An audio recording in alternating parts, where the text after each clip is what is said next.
natureza universal da alma. Uma razão significativa para compreender a alma humana, o mundo natural e o universo como um todo é a compreensão preliminar do funcionamento da natureza e do mundo.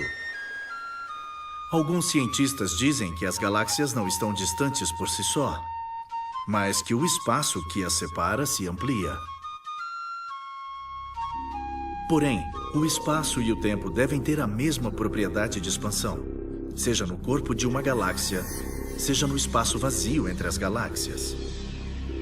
Se o espaço se expande e se separa as galáxias, então o espaço entre todos os corpos celestes que compõem cada galáxia deve se expandir também. Mas se tal coisa ocorresse, nosso sistema solar não existiria, porque todos os planetas que o compõem deixariam suas órbitas em torno do Sol. Os campos gravitacionais dos planetas estão em harmonia total com sua relação. Acredito que logo será provado que o distanciamento das galáxias não é causado pelo aumento do espaço vazio, mas que um poderoso campo gravitacional nos confins do universo os atrai até absorvê-los, devido à desmaterialização que ocorrerá por causa do aumento da velocidade. Eu acho que as forças e velocidades que podem haver nas fronteiras do universo são excepcionalmente complexas para absorver as galáxias e convertê-las à luz, por causa de sua velocidade.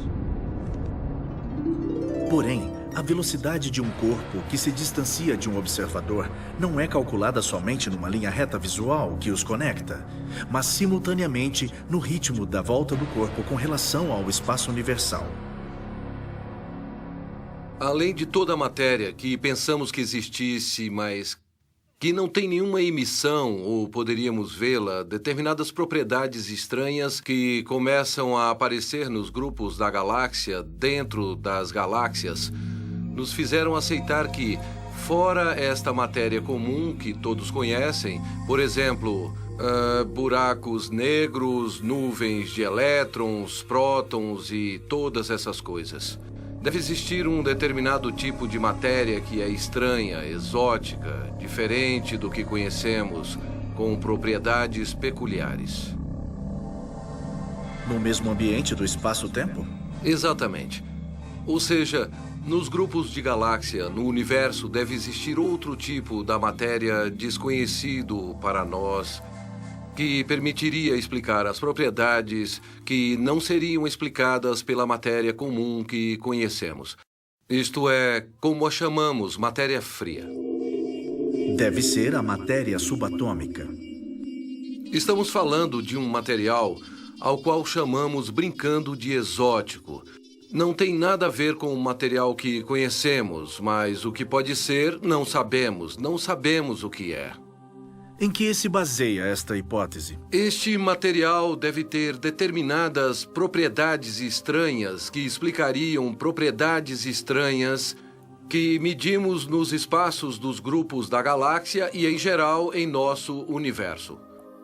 Muito bem, falando genericamente, como dissemos, como o universo evoluirá, como é estruturado, ou seja, se ele é perceptível ou imperceptível, se deve a quê?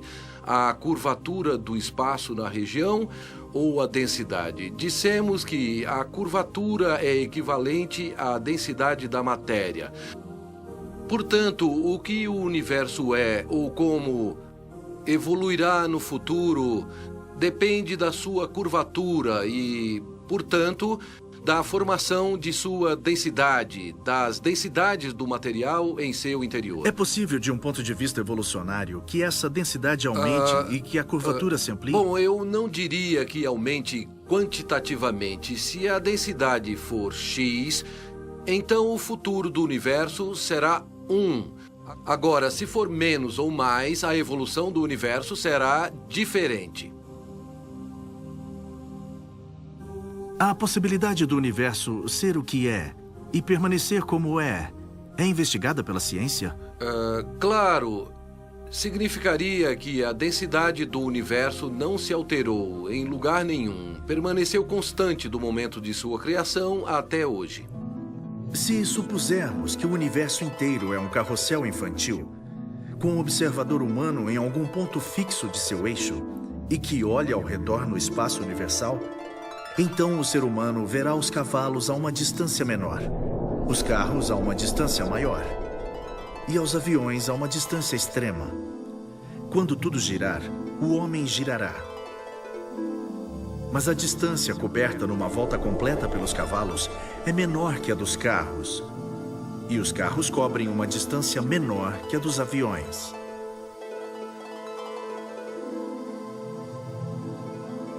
Se supusermos que o eixo horizontal do carrossel se lança para fora, então ele puxa os cavalos, os carros e os aviões, fazendo com que a pessoa situada no centro do eixo e que os observa enquanto gira junto, pode vê-los se distanciando dela, mas não percebe a velocidade do giro em torno do eixo, simplesmente porque está situado no raio do mesmo eixo que o conecta a eles e gira com eles.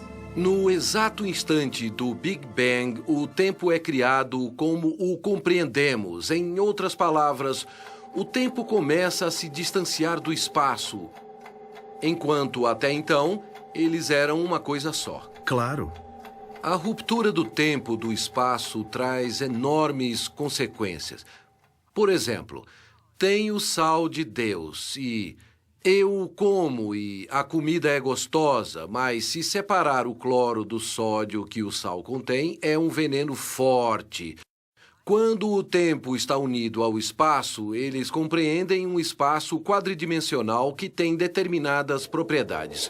Quando começam a se afastar e o tempo se separa do espaço, então tempo e espaço adquirem propriedades separadamente que não tinham antes. O que quer dizer com antes? Antes do nascimento do universo. Antes do nascimento do universo. Ou seja, nós não falamos do nascimento do universo, mas de uma manifestação que ocorre dentro de um universo e que sempre existiu. Então, assim, chegamos à conclusão de que o universo sempre existiu num outro tipo de manifestação. E dentro dessa estrutura do universo, tal pensamento é muito reconfortante. E dentro dessa estrutura geral do universo, de um determinado evento, digamos, uma peculiaridade da natureza, ou melhor, a peculiaridade das leis, ou melhor, determinadas correlações de outras leis, provocam o Big Bang, a grande explosão que não está no limite de um zero, mas dentro de um estado que pode ou não ser constante. É quase isso. Melhor dizendo, é como se eu pusesse uma panela de mingau sobre a chama, que em algum momento começa a ferver e a borbulhar. Se eu contar o número das bolhas em algum ponto, eu posso encontrar um número específico. O número das bolhas é constante, mas as bolhas não o são. Sim, elas se alteram. Exatamente. Uma estoura e outra se forma, mas o número total é sempre constante. A criação é semelhante a isso. É espuma com bolhas, onde uma bolha é perdida e fora dela outra se forma. É muito provável que algo que tenha começado tenha terminado em um período anterior. A nulificação do tempo-espaço. Porque foi demonstrado que não só os corpos celestes, mas também as galáxias giram. Portanto, o universo inteiro gira em torno de um eixo central imaginário. E do ponto onde o homem está, ele vê as galáxias se distanciando. Então, podemos supor que há não só a velocidade das galáxias se distanciando em relação ao perímetro do eixo central, mas também a velocidade de seu giro em relação ao perímetro do eixo central.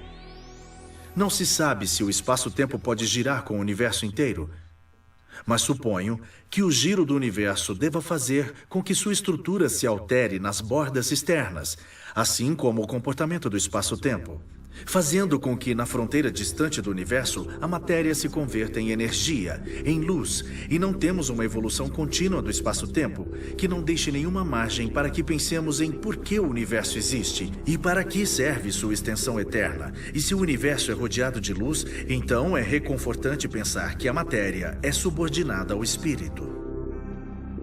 E que Deus elaborou um programa da criação do universo tendo como objetivo a evolução e a involução da matéria em relação à alma, de modo que o homem, dentro do mundo, tenha um destino. Esta minha visão é confirmada por uma nova teoria científica da anulação do espaço-tempo.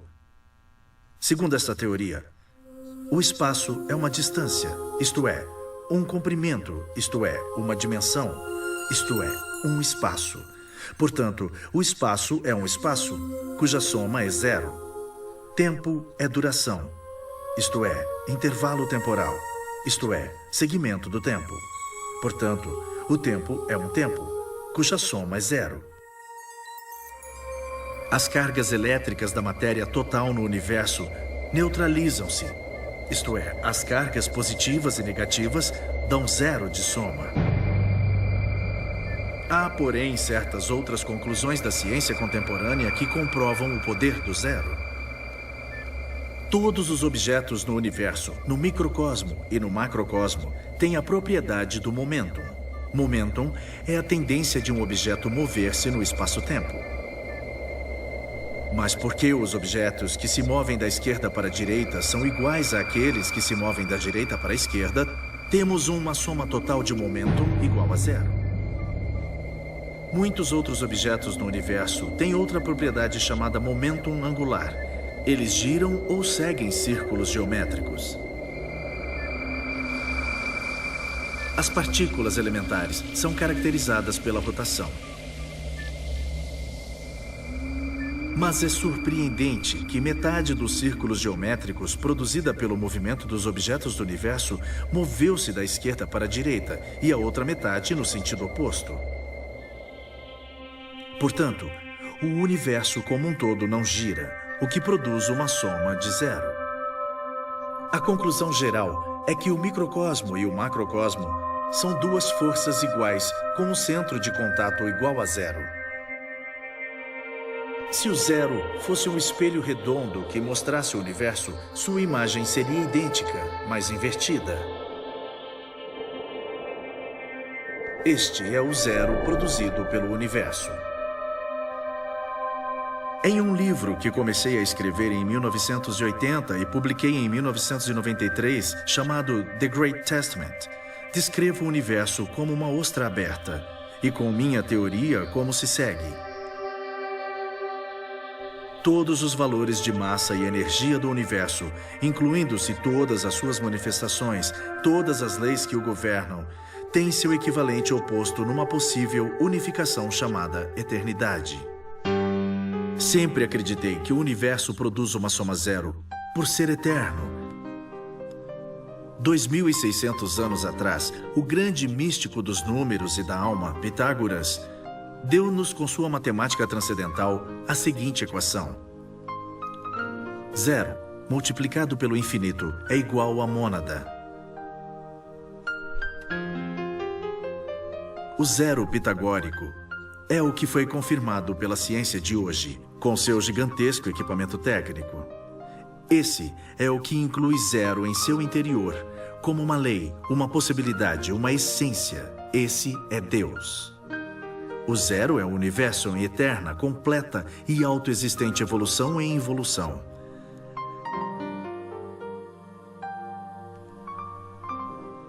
A ideia de um Big Bang cria duas proposições autoevidentes. A primeira proposição determina que, no caso de o cosmos ter nascido a partir de uma explosão, certamente, em algum ponto após alguns bilhões de anos, também haverá um fim. Um Big Crunch. Um fim significa que o universo chegará a zero, desmoronará, e que os eventos que ocorreram quando vivia serão absorvidos pelo nada, como se nunca tivesse sequer existido. Portanto, o universo é provisório, sem a necessidade de ter uma alma, que é o elo de ligação com a eternidade. A segunda proposição determina que o universo sempre existiu, ou seja, tem uma origem divina e, portanto, tem um destino divino. Isto afirma, do ponto de vista científico, que é possível que o espaço-tempo seja finito e não infinito, mas não restrito, isto é, sem limites. A fonte e o destino envolvem a noção de uma alma eterna. A existência de uma alma é inerente à ideia de eternidade, e um comprova a existência do outro.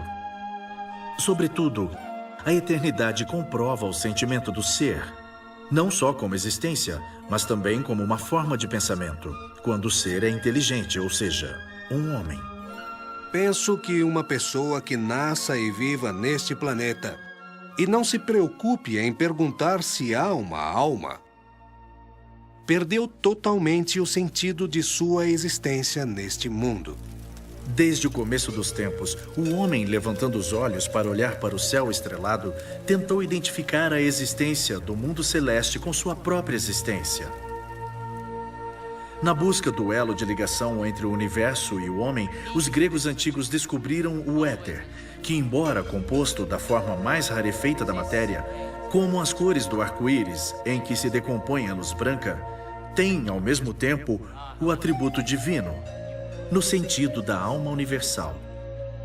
O orfismo diz que a natureza da alma se derivou do éter, a quinta essência, e que a alma é um ser real de origem cósmica e, ao mesmo tempo, divina. A respeito da natureza do mundo e da alma, os pitagóricos acreditavam que a alma era um composto da mônada, que é uma essência divina e indivisível, e da díade, que é uma essência divisível e separável em muitas peças. A propriedade cósmica da mônada identifica-se com a propriedade reprodutiva da díade, para que a matéria tenha movimento, ou seja, alma.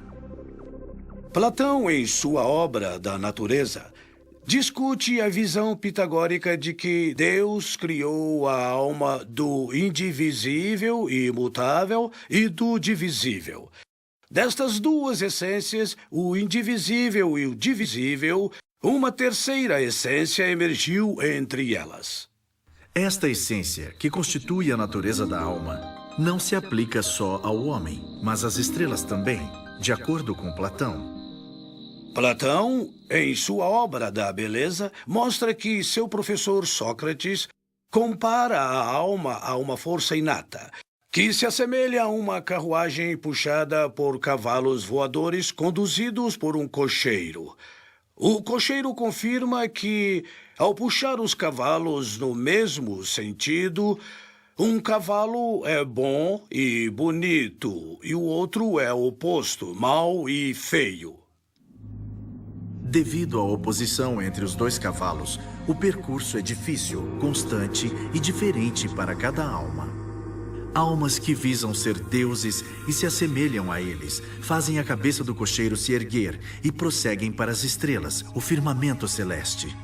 As almas às vezes se erguem para o céu e outras vezes mergulham nas profundezas, arrastadas pela força dos cavalos. E certamente Platão, que era um filósofo sistemático, deu respostas e boas respostas a todas as perguntas dominantes da filosofia, da metafísica, da epistemologia e das éticas. As formas estão no mundo do ser e o mundo das coisas é a imitação, e a participação na imitação é a forma absoluta assegurada no mundo da existência. As formas estão no mundo da realidade, e o mundo das coisas é a imitação, e a participação na imitação é a forma assegurada no mundo da existência. O grande filósofo grego Crispo considera a alma um corpo substancial, em outras palavras, um corpo material e espiritual. Crispo declara que a morte é a separação da alma do corpo. Nada que é incorpóreo é separável do corpo, e nada que é incorpóreo toca o corpo. Porém, a alma ao mesmo tempo toca e está separada do corpo. Portanto, a alma é um corpo material, com uma substancialidade concreta. Em um discurso meu no Grand Chalet, com renomados cientistas, travamos um diálogo sobre a alma aristotélica. Aristóteles, em primeiro lugar, em sua obra sobre a alma, trata de sua natureza como tal, não com seu ser, isto é, sua substancialidade, mas com sua maneira de agir e as potencialidades que pode realizar. Pois só através de sua ação podemos descobrir sua natureza e sua essência. Aristóteles não acredita que a alma tem propriedades metafísicas, mas que suas propriedades constituem-se das maiores atenuações do mundo material, ou seja, da luz. Em todos os seres do mundo físico, é a vida que compõe sua existência. A causa e o princípio da vida é a alma, que se identifica com a própria vida orgânica. As potencialidades da alma não são as mesmas para todos os seres. Alguns seres têm todas as potencialidades, e estes seres são inteligentes, como os seres humanos. Alguns seres têm potencialidades limitadas, como os animais, e alguns têm só uma, como as plantas.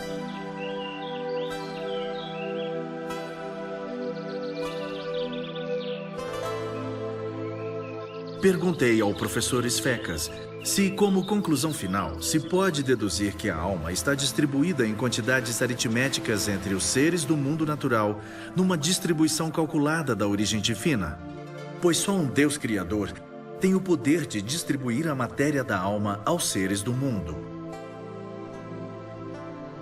Sua resposta foi que, de acordo com Aristóteles, a alma não existe sem o corpo, mas é um tipo de corpo com sua própria hipóstase. A fim de compreender a relação da alma com o corpo neste diagrama, podemos observar o seguinte. Este é um corpo material com uma forma particular, um ser humano. O homem tem a possibilidade do movimento, que é uma propriedade de seu corpo, sujeito aos comandos de sua vontade. Se supusermos que esta luz é o corpo psíquico do homem, compreenderemos que, antes de tudo, a substância do corpo da alma não pode ser determinada nem em relação a si, nem em relação ao seu corpo humano. Suas capacidades permitem que ela esteja dentro e fora do corpo, e isso é demonstrado por seu modo de ação. A ação da alma compreende as seguintes atividades humanas. Pensamentos de Aristóteles. A capacidade de pensar gera a suspeita, de acordo com Aristóteles, que a alma é provavelmente independente do corpo, porém incluída entre as capacidades da alma. Não há nenhum pensamento sem o corpo. Visto que o pensamento é uma capacidade da alma, o sono e a vigília pertencem ao campo psíquico do homem. Para estar inerte ou móvel, uma pessoa deve pensar sobre isso. Portanto, o princípio do movimento e da êxtase pertence também ao campo psíquico. Devemos aceitar que o sono e a vigília são atividades da alma, que envolvem o contrapeso de forças físicas do corpo. O lugar dominante na investigação da alma por Aristóteles é tomado pelo termo entelequia. A definição desse termo é: entelequia é a forma de ser que existe em um estado de potencialidade. Necessariamente, então, a alma é uma substância com o sentido de forma. Esta é a causa e o princípio do corpo vivo. É a fonte e finalidade de seus movimentos e ações. Resumindo, se um corpo não for animado, não é um corpo. Portanto, a alma é a entelequia de tal corpo. A entelequia, porém, tem dois sentidos. Às vezes, é conhecido e, às vezes, é o exercício do conhecimento. Pelo fato de a alma existir, o homem tem a capacidade de dormir e acordar. A vigília é análoga ao exercício do conhecimento, enquanto o sono relaciona-se à possessão do conhecimento, sem exercitá-lo. Os seres humanos durante a vida às vezes amam e às vezes odeiam. O amor e o ódio são não paixões da mente, mas paixões do sujeito que os possui, ao grau que o possui, conhecido como corpo. Quando o sujeito se perde, isto é, quando o corpo morre, a mente não se recorda, nem odeia, nem ama. De um ponto de vista, quando a mente se separa do corpo, é racional. Aristóteles reconhece dois tipos de pensamento, duas mentes. Um tipo de mente assemelha-se à matéria e compreende que está vivo e dentro do ambiente de um corpo. O segundo tipo de mente funciona como a causa da existência do primeiro. A mente produtiva é totalmente independente do corpo, racional e pura. Sua verdadeira essência é a energia. Sem a mente energética, o homem não consegue pensar. A mente energética é logicamente anterior à mente passiva, porque a mente energética sempre pensa, enquanto a mente passiva não pode pensar. Quando a mente ativa se separa do corpo, ela só é o que é. De todos os elementos que a natureza humana contém, o único eterno e imortal é a natureza essencial da mente ativa. Porque a mente energética é racional, depois de nossa morte, não retemos nenhuma lembrança da vida que tivemos no mundo terreno. A mente racional, após a morte do corpo, não retém impressões dos acontecimentos e do tempo. Por outro lado, a mente passiva, que é irracional e experimenta o impacto das circunstâncias ou dos eventos, desaparece após a morte do corpo. Aristóteles acredita que uma mente única, ativa, é análoga à matéria e é uma com todas as coisas mentais. O que a mente conceber é o que é concebido. O outro lado da mente, a passiva, produz tudo e assemelha-se a um estado parecido com a luz. Pois a luz, de alguma maneira, faz as cores que existem transformarem-se em cores com energia. Assim como a luz não é uma substância independente, mas um produto inseparável da dinâmica da relação de luz e cor, assim também a mente ativa é um termo no complexo indivisível da mente ativa-passiva.